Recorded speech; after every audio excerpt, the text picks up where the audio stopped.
Baiklah, bismillahirrahmanirrahim. Assalamualaikum warahmatullahi wabarakatuh. Eh, Sebelumnya, perkenalkan, nama saya Ibrahim Arifin. NIM saya 18.5.00090 dari kelas Informatika 18C. Di sini saya akan mempresentasikan tentang ujian akhir semester saya, tentang teknopreneurship, tentang ide bisnis saya. Untuk tema dari bisnis saya yaitu tentang penyedia layanan konseling. Yang pertama, ide bisnis tentang membantu menemukan atau mencarikan calon peserta konseling dengan pakar konseling. Lalu untuk implementasi IT-nya tentang penggunaan aplikasi dan sistem informasi. Untuk peluang ada kerjasama dengan penyedia jasa keuangan, member premium, iklan atau promosi. Lalu ada tantangan yaitu tentang kepercayaan antara peserta konseling dan aplikasi dan teknologi. Untuk modalnya sendiri ada sumber daya manusia IT, lalu ada marketing, lalu terakhir ada kantor dan server. Untuk penjelasannya sebagai berikut. Pertama yaitu tentang ide bisnis. Untuk ide bisnis ini penjelasan singkatnya, nanti bisnis ini akan membantu para peserta konseling untuk dapat sharing permasalahannya kepada pakar konseling yang telah disediakan. Jadi nantinya untuk ide bisnis yang saya maksud di sini yaitu nantinya kan ada beberapa pakar konseling yang ahli tentang konseling, entah itu di bidang pernikahan atau personality atau tentang lingkungan. Lah nanti tinggal peserta itu akan membuka platform. Ya di situ sudah tersediakan beberapa ahlinya konseling. Nah nanti peserta itu bisa kontak dengan para pakar konseling tersebut. Kurang lebihnya seperti itu. Lalu untuk implementasi IT-nya secara singkat, untuk aplikasinya sendiri ada dua ya, berbasis web dan Android. Kurang lebih nantinya peserta itu dapat melakukan video call seperti Meet atau Zoom gitu antara selama proses konseling. Nah itu nanti peserta itu bisa menggunakan platform tersebut untuk melakukan sesi konseling. Nah itu untuk satu kali pertemuan itu gratis, benar-benar gratis, karena di situ peserta nanti bisa memikirkan sendiri mana yang cocok pakar konseling untuk diajak sesi konseling dengan para peserta tersebut. Jadi ada satu kali kesempatan pertemuan gratis, tidak perlu membayar.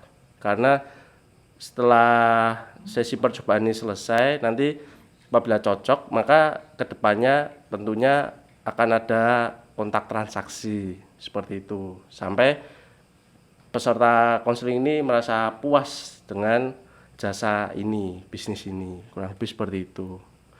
Lalu untuk peluangnya sendiri kurang lebih ada 3. Yang pertama, karena adanya transaksi pada bisnis ini, maka dari itu tentunya kan akan melakukan kerjasama dengan beberapa penyedia jasa keuangan untuk mengatur proses transaksi. Jadi kita hanya sebagai penyedia jasa untuk urusan transaksinya nanti kita serahkan kepada beberapa kolega jasa keuangan, sehingga kita akan mendapat feedback, sama-sama diuntungkan. Kurang lebih bisnisnya seperti itu. Jadi tidak ada tentang bisnis ini, jadi transaksi pun kita juga bisa bisniskan. Sudah ada bagiannya sendiri seperti itu.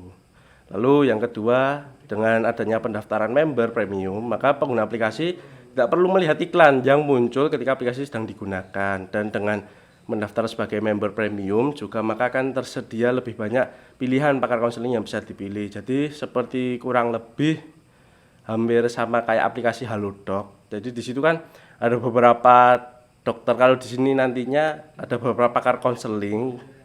Ya itu nanti baru kalau member biasa itu baru hanya terdapat beberapa daftar pakar konseling. Tapi kalau setelah ditingkatkan akunnya menjadi member, nah itu ada feedbacknya untuk peserta. Yang pertama itu yang pasti ketika sedang menggunakan aplikasi itu tentu tidak ada iklan. Nah kan iklan terkadang agak mengganggu, itu juga dari marketing kita kerjasama dengan beberapa iklan gitu, biar juga dapat pendapatan dari iklan itu juga di aplikasi ini. Terus di sisi lain juga daftar pakar konselingnya ini jadi ada banyak dan beberapa itu sudah terkenal gitu. Jadi seperti itulah kalau peserta ini percaya dengan aplikasi ini, akhirnya terus meningkatkan ke member premium. Banyak sekali feedback-feedbacknya untuk para peserta aplikasi penggunaan jasa ini. Lalu yang ketiga,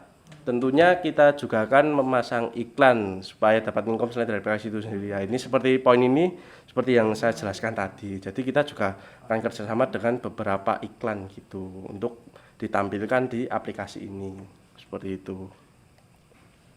Lalu untuk tantangannya sendiri secara deskripsi singkat ya, tentunya peserta takut jika privasi mereka tersebar karena telah melakukan bimbingan konseling menggunakan aplikasi ini. Lah, maka dari itu perlu adanya peningkatan dan keamanan yang tinggi dan tentunya selalu melakukan pembaharuan terhadap teknologi yang digunakan. Jadi maksudnya di deskripsi ini yaitu tentunya aplikasi ini di sisi lain sangat membantu karena kan peserta ini tidak perlu langsung datang menemui pakar konseling. Bahkan di sini pun peserta juga bisa mengetahui, oh pakar konseling yang ada di aplikasi ini tuh beliau ini gitu, dan bisa disesuaikan dengan para peserta. Jadi tidak harus datang langsung, itu kan juga membuang waktu, membuang biaya, dan tentunya paling utama waktu. Tapi kalau sedangkan ini ada jasa online ini, tentunya peserta itu bisa langsung mengecek dan oh ternyata ini cocok lah gitu. Apalagi kan ada satu kali pertemuan yang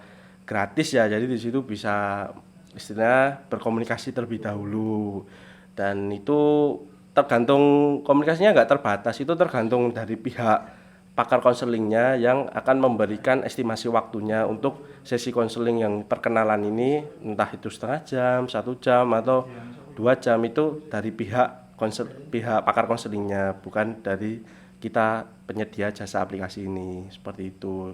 Tapi itu yang akan menjadi suatu tantangan dalam pengembangan bisnis ini karena takutnya peserta setelah menggunakan aplikasi ini kok aibnya atau masalahnya kok bisa bocor keluar ke media-media sosial gitu lah, itu yang akan menjadi suatu tantangan. Apalagi kan teknologi keamanan sekarang itu semakin canggih dan tentu para penyadap atau itu selalu memanfaatkan data-data kita untuk mengancam kita, seperti itu yang akan menjadi resiko dari jasa ini. Tentunya itu dia tentang kepercayaan antara peserta atau pengguna jasa aplikasi ini, seperti itu.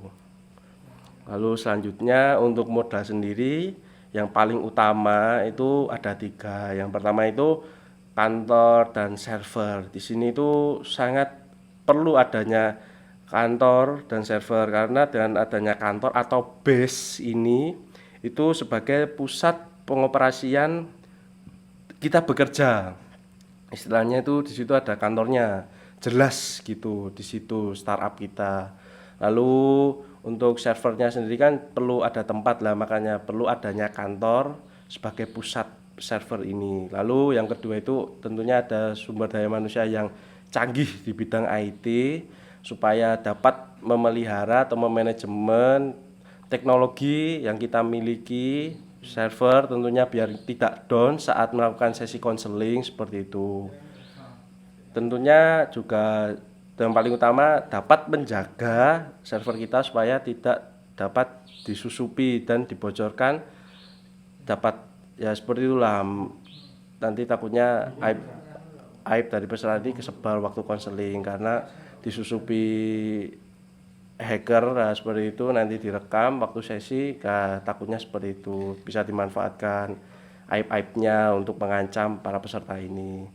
Nah, takutnya seperti itu, makanya perlu dibutuhkan SDM IT yang sangat mumpuni untuk memelihara server. Lalu yang terakhir, yang ketiga, tentunya adanya marketing. Jadi di sini tidak hanya mengandalkan SDM IT, tentunya di sini juga butuh tim marketing juga karena suatu bisnis itu akan cepat maju dan berkembang apabila terdapat teknik marketing yang baik juga. Jadi di sini itu kita juga akan butuh orang-orang yang terutama pandai dalam bermarketing, karena dengan marketing yang bagus tentunya bisnis itu juga akan semakin sukses juga untuk kedepannya. Baiklah, kurang lebih seperti itu tentang penjabaran bisnis saya. Apabila ada salah kata dalam pengucapan atau ada yang kata yang kurang berkenan, saya mohon maaf sebesar-besarnya. Assalamualaikum warahmatullahi wabarakatuh. Terima kasih.